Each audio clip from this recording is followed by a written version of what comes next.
Tiger Woods was this. Everything I try to express to you guys, I learned from, my father.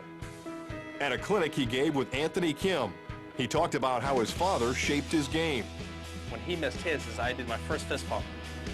And how golf and family are forever linked. I couldn't give my dad one last victory. It's time to tee it up with Tiger.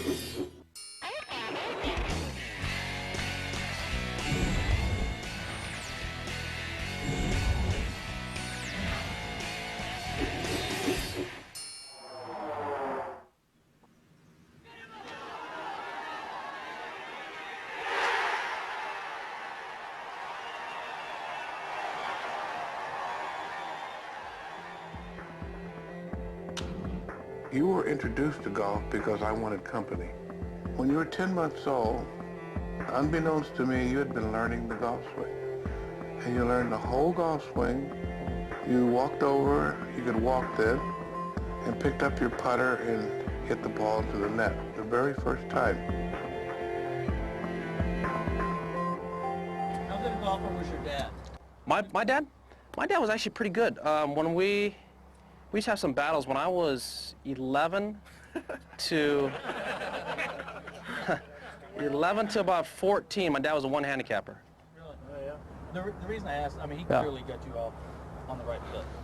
And I was just wondering how good he was and how much he knew about it, or if he had other people come in, or if he just handled you himself. No, my dad read Hogan's book, Fundamentals, and then just like anybody, that's how we learned how to play the game. And you have to understand, my father is being former Special Forces. You have to understand that, that mentality. They have to be the best at everything they do.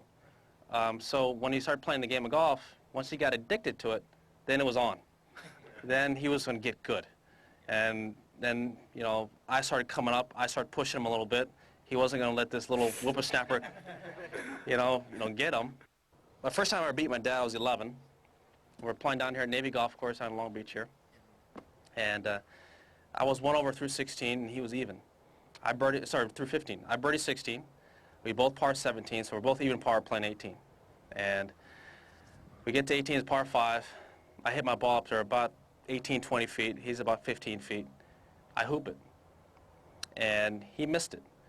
And people think that I did the fist pump when I made my putt. When he missed his, I did my first fist pump.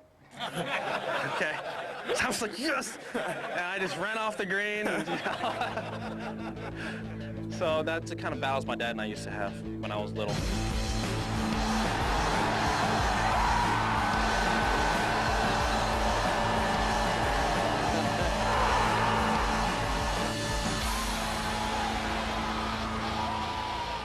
Let's hit some drivers. Let's do it. You hit some drivers. Let's. You hit drivers.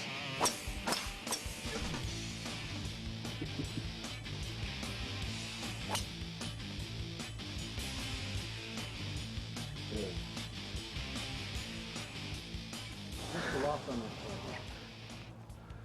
that? 8-5.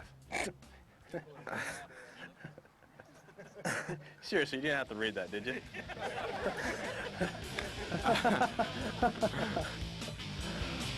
I didn't want to lie to you guys.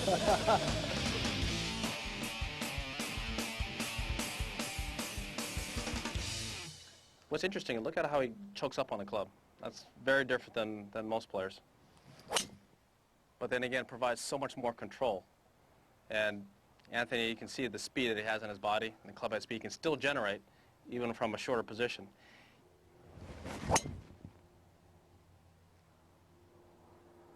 It's pretty pure. Why not, Anthony, why not play with a shorter club? Does it just not feel right to you? It doesn't. Well, like Tiger, I grew up, from my dad, learning from my dad, and what happened was I used all his clubs. I heard Tiger talking about, for his daughter, Sam, getting a shorter club. I didn't have that luxury of having a tour player. Guys won 10 majors as a father, but, he did a great job. Oh, come on! Killing me over here. I actually got my clubs from my dad, so they were cut down. They were way too heavy for me. Yep. And I started gripping it, you know, 3-4 inches shorter. And Nike actually said, why don't we cut down your club, keep the stiffness, and because it obviously, when you cut it down, it gets stiffer, and try to use it. And they made me a 43-inch driver. Well, I gripped it to about 40 or 39 because this just feels comfortable to me. Yeah. You can see how he hits the golf ball, how consistently he hits it, how square he hits it. You go up and down the driving range, and you don't hear the sound that he makes with every player. A lot of guys miss hit shots. He doesn't miss hit shots. He hits them flush. When we return, find out how Tiger's father still provides him inspiration on the course. And I would go back to, you know what, Daddy, I'm going to put the ball right there today. Boom, I put it right there. Thanks, Pops.